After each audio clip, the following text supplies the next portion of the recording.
am proud of my country's heritage. We're living on freedom soil. Brave men have gone before me here, unafraid to pray and toil. So, we looked at the ratification letters very briefly. We'll go through them in much greater detail. You have to start to ask, why weren't we taught these things? And realize that you weren't, that they actually did come from the people, and they're short. In terms of the first 10 amendments, they're not in length anywhere close to the proposed Constitution, but they're the fix. Okay, they're what the people came up with to fix the problems that were in the proposed Constitution, and we'll go through that because it's still written. You can read it. I'll show them to you.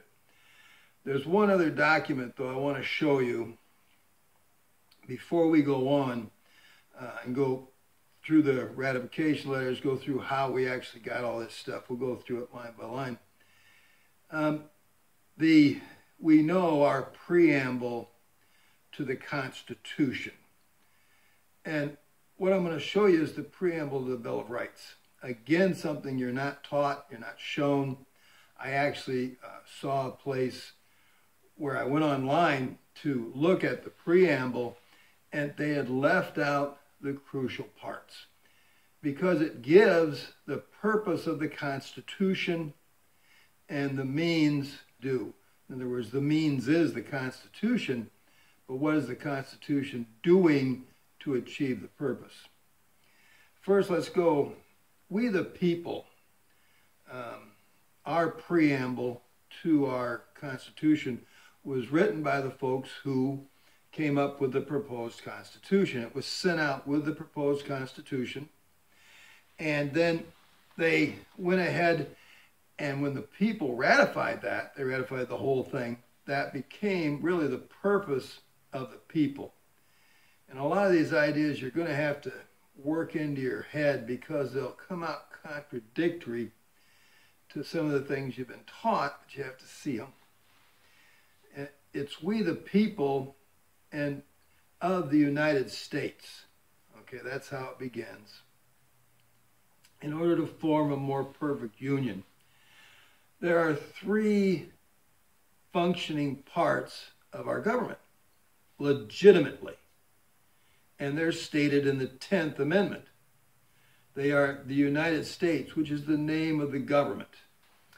This name was in the first three drafts of the proposed Constitution, and that is that the form, okay, will be the United States, and that's the name of the country. It was also in the Articles of Confederation written.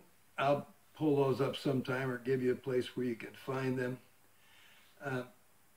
We the people, there's the United States, which is, I guess, the national central government. We don't really have a central government. It's a federal government, but a federal government includes the states, but also it includes the people in this case. You have to understand our government's made up of three parts. The government in Washington, okay, the government of the United States, the state governments, okay, which are working in conjunction with that government of the United States and a federal government. And the people. And again, this is unique, but it's government of the people, by the people, for the people. Three parts. We, the people of the United States, the people of the government, okay, we, all of the people in all of the states united, okay, in order to form a more perfect union. Well, more perfect than what?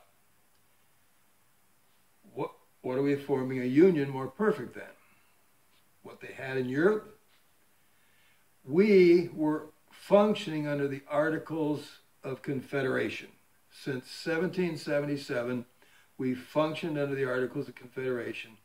They were ratified in 1781 and then replaced in 1787. And the folks who were actually sent to modify those articles, and they went and made a new constitution. We'll get into that more. The more perfect union is more perfect than what we were under, which is the Articles of Confederation, established justice, and justice is every citizen will have the right to know that your life, your liberty, and your property, we will not allow that to be stolen, to be killed, or destroyed. Okay, that is the agreement of citizenship, and whatever laws are necessary in functioning, making that into a functioning thing, that's its basis. Establish justice, ensure domestic tranquility. Now, when you get to this domestic tranquility, it's the internal. We don't want to have the states fighting each other like Michigan and Ohio actually going to war over Toledo or that corner of the state, and which they did. But we're trying to prevent that. That's what we're saying here. And provide for the common defense. If somebody attacks New York, we will all come and fight together against whoever that is. You know, if the Canadians come down, then we'll fight them, you know. And if the Bahamas decides to attack Georgia, then we will come down and defend Georgia. You got to watch out for these folks. Promote the general welfare. This is kind of funny. The word welfare is used so much differently at this time. It means your ability with your hands and your mind to have your business, have your farm, have your shop, your store, whatever, and you can then be prosperous, you can be successful. And that's what we promote. The individuals, okay, people can be successful in running their business, in minding their own business, and then profit from that. That's what welfare means. It absolutely, under no circumstances does welfare mean that government would at any point give anything to anyone. That at this time, completely an opposite and definitely not the heart of this word welfare. We're promoting that people can come to this country and do well as they use their hands and their minds and secure, okay, the blessings of liberty to ourselves and our prosperity. Okay? The purpose of the people in ordaining and establishing that. This is the purpose of we the people. It's not the jobs of government per se. It's our purposes in establishing the Constitution. Now, is there a written purpose of the Constitution, what it does? And there is. There is. You were also not taught this. The purpose of the Constitution is written in preamble to our Bill of Rights. There is a preamble to our Bill of Rights. And in this, and this is the other document you have to see, the ratification letters, don't want you to know those. And they don't want you to know the preamble of the Bill of Rights because it states clearly that we're restricting the government. So, 10th Amendment and the 9th Amendments, the ratification letters, and then this introduction are things that they simply don't want anybody to know. So here we've got, it says, Congress of the United States, begun and held at the city of New York on Wednesday, the 4th of March, 1789. And they'll tell you, well, that's all this is for, is just to tell you the date. No, it's not. You're going to see what it's for here. The convention of a number of states, conventions of a number of states. These are the ratification conventions from which we got the ratification letters, okay? That's what they are, and that's what it's talking about here. The ratification letters which you weren't taught. A number of states having at the time of their adopting the Constitution expressed a desire in order to prevent misconstruction and abuse of its powers, okay? Constitution, context here is Constitution. What they're doing, what they want to do, is prevent misconstruction and abuse of the powers of what? The Constitution. What are the powers of the Constitution? The Constitution gives the powers, okay, that we're going to vest in the government. That's what it does. It says here that further declaratory and restrictive clauses should be added. This is what the Constitution does. The Constitution declares just what the government can do. Remember those words: clearly, particularly, expressly. That's it.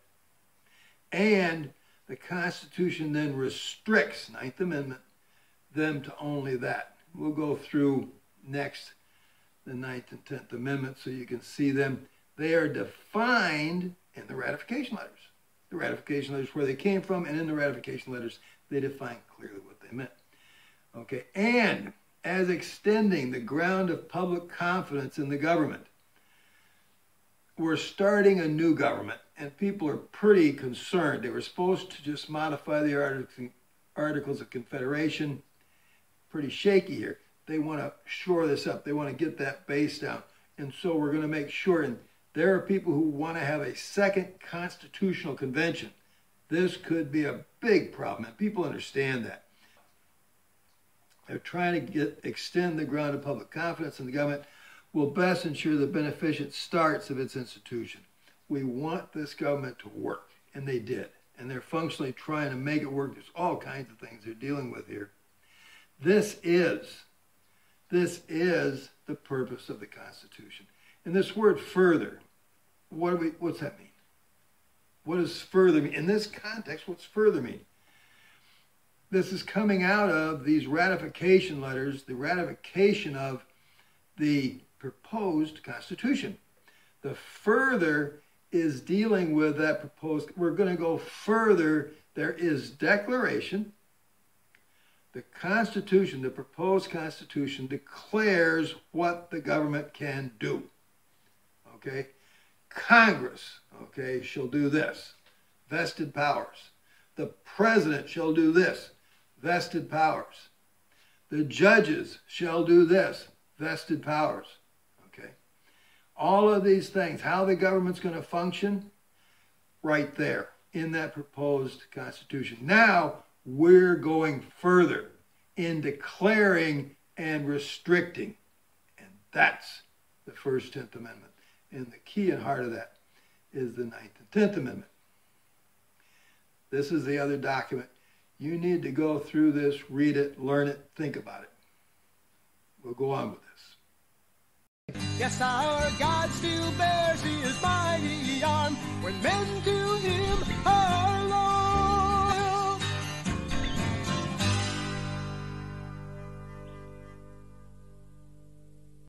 Yes, our God still bears his mighty arm when men to him